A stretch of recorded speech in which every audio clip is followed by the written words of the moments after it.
आज 6 दिसंबर 1992 को उत्तर प्रदेश में अयोध्या शहर में बाबरी मस्जिद को शहीद कर दिया गया था। कार सेवकों की तरफ से, फिरका परस्त पार्टियों और फिरका परस्त तंजीमों की तरफ से कार सेवकों ने बाबरी मस्जिद को शहीद किया। आज 6 दिसंबर है। ताफ़ुज़ मिल्लत एक्शन कमेटी जो शेख रशीद साहब उसके अध्यक्ष हुआ करते थे और शेख रशीद साहब आज नहीं है।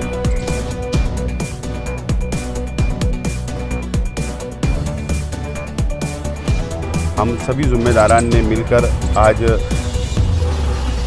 ताफ़ुज़ मिल्लत एक्शन कमेटी का निवेदन दिया है और हमारा ये मानना है कि कल भी बाबरी मस्जिद थी, आज भी बाबरी मस्जिद है और क़यामत तक बाबरी मस्जिद रहेगी।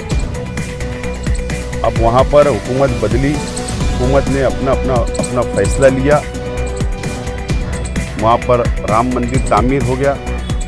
लेकिन जो भावना है देशवासियों के, हिंदू मुस्लिम सिख ईसाई, जो सेकुलर संविधान पे जो यकीन रखते हैं, संविधान को जो मानते हैं, आज भी उनकी भावना है कि जो हुआ था वो गलत है।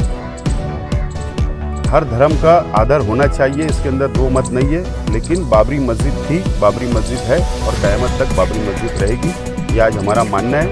और बाबरी मस्जिद शहीद की गई थी, इसके लिए आज निषेध में, कार सेवकों के निषेध के अंदर आज हमने यहाँ निवेदन दिया है।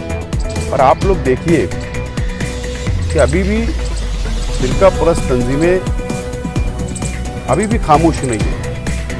अभी आप लोगों संभल का देखिए, संभल के अंदर जामा मस्जिद का सर्वे का ऑर्डर हो जाता है, वहाँ पर 5 लोग को शहीद हो जाते हैं, वहाँ पर लीडरान को जाने से रोका जा रहा है। आप देखिए अजमेर में, अजमेर दरगाह का भी लोकल कोड ने सर्वे का ऑर्डर दे रही, वहाँ पर याचिका दाखिल हो जा रही है।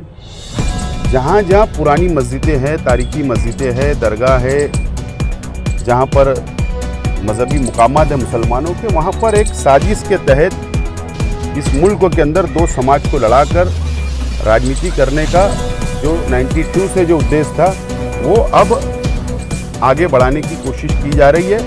और सिर्फ इसके लिए कि इस देश के अंदर सत्ता हासिल करें, इसके लिए सब हो रहा है। लेकिन आज भी हम संविधान को मानते, आज देश की अक्सरियत संविधान को मानती है और संविधान के सारे ही हम इन लोगों से लड़ाई लड़ सकते हैं, ऐसा हमारा मानना है। और आज हमने निवेदन दिया। निवेदन के साथ और कोई आगे नहीं।